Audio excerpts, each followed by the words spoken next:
एक सच्ची कहानी। भूत की एक सच्ची कहानी है जो मैं आपके साथ शेयर कर रहा हूँ। तो इसे सुनो यार, इसे इंटरेस्ट है ना। जो रूहानी ताकतें होती हैं वो हमारे आसपास हमेशा मंडराती रहती हैं। उनकी एक अलग ही दुनिया होती है जो वास्तविक में तो दिखाई नहीं देती, लेकिन कुछ घटनाओं से महसूस जरूर होने लगता है कि ऐसे ही एक हवेली के भूत की है कहानी, जो दरअसल मैं आपके साथ शेयर कर रहा हूँ। जिसमें कई साल पहले राजा महाराजा रहा करते थे, लेकिन अब वहाँ बिल्कुल वीरान पड़ा हुआ है वो हवेली, क्योंकि उन राजाओं के वारिस देश से बाहर जा चुके हैं। हवेली की हालत बिल्कुल ही खंडर हो चुकी है। अब उसे मरम्मत करने की ज़रूरत है। इसके लिए शासन के नोटिस के अनुसार संपत्ति के मालिक को सूचित किया जाता है। कुछ दिनों में पूर्व राजाओं के वारिस में से एक लड़की हवेली में अपने बच्चे के साथ दाखिल होती है, जो कि उस जमाने के राजा के नाती की लड़की थी। उसका नाम उर्मिला था। उसके पति की कार एक्सीडेंट में मौत हो चुकी थी। अब वह विधवा हो चुकी है, लेकिन उसके पास उसका एक बेटा है जो 8 वर्ष का है, और वह भी अपनी माँ के साथ आया है। हवेली बहुत ही विशाल थी, इसलिए उसकी साफ सफाई के लिए कई मजदूर बुलाए गए, जिन्हें चप्पे चप्पे की सफाई करने का ठेका दिया गया। किसी को नहीं पता था कि हवेली के कोने कोने में कितने खूनी रहस्य छुपे हुए हैं। उर्मिला के आने के बाद हवेली की हवा रूहानी होने लगी। ऐसा लग रहा था मानो कई वर्षों से इंतजार कर रहा था इस हवेली के वारिस का। एक रात उर्मिला अपने कमरे में अपने बच्चे के साथ सो रही होती है। अचानक उसकी खिड़की से एक पक्षी टकराकर मर जाता है। यह घटना अपने आप में असामान्य थी। पक्षी टकराते ही उर्मिला की नींद खुल जाती है, और जब वह लाइट जलाकर देखती है तो डर से चीखने लगती है, क्योंकि उस कमरे की खिड़की से एक पक्षी फंसा हुआ था और उसके शरीर से खून की बूंदें फर्श पर गिर रही थी।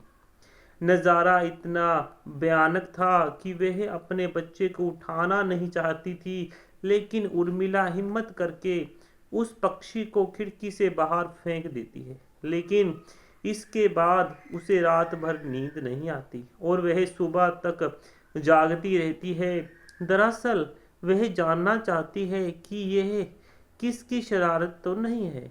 सुबह होते ही वह अपने यहाँ काम कर रहे मजदूरों से जाकर कहती है कि रात को मेरे कमरे की खिड़की पर कोई पक्षी आकर टकराया था और तुरंत मर गया। क्या तुम लोग जानते हो? मजदूरों ने कहा कि नहीं, हम नहीं जानते हैं, और नहीं, हमने तो खिड़की से नीचे किसी पक्षी को मरा हुआ भी नहीं देखा है। हम तो अभी वहां से चले आ रहे हैं, और जब सभी जाकर देखते हैं तो वहां पक्षी नहीं होता। उर्मिला घबराने लगती है कि यह क्या, यहाँ तो पक्षी होना चाहिए था।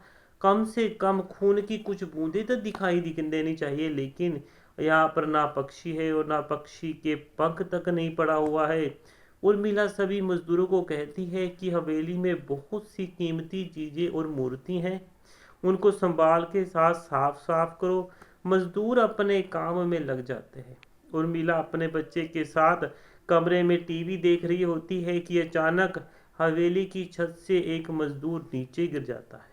उर्मिला को अचानक लोगों की आवाज सुनाई देती है। वह भागकर खिड़की से नीचे देखती है तो एक मजदूर की लाश पड़ी होती है। उर्मिला कमरे से नीचे आती है और इसके गिरने का कारण पूछती है। लोगों के जवाब अलग अलग होते हैं।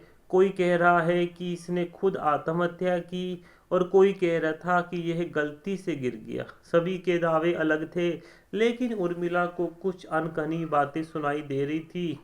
उर्मिला के कान में अचानक एक आहट के साथ आवाज आती है, अपने बच्चे को बचा सकती है तो बचा ले। उर्मिला यह वाक्य सुनते ही अपने कमरे की तरफ भागने लगती है, क्योंकि कमरे में उसका बच्चा अकेला टीवी देख रहा होता है। जैसे ही उर्मिला कमरे में पहुंचती है तो उसका बेटा खिड़की से कूदने वाला ही होता है कि उर्मिला उसका पैर पकड़ लेती है और वह खिड़की से लटक जाता है। उर्मिला पूरी ताकत से उसे ऊपर खींचती है, लेकिन बच्चा फिर भी कूदने की जिद कर रहा होता है।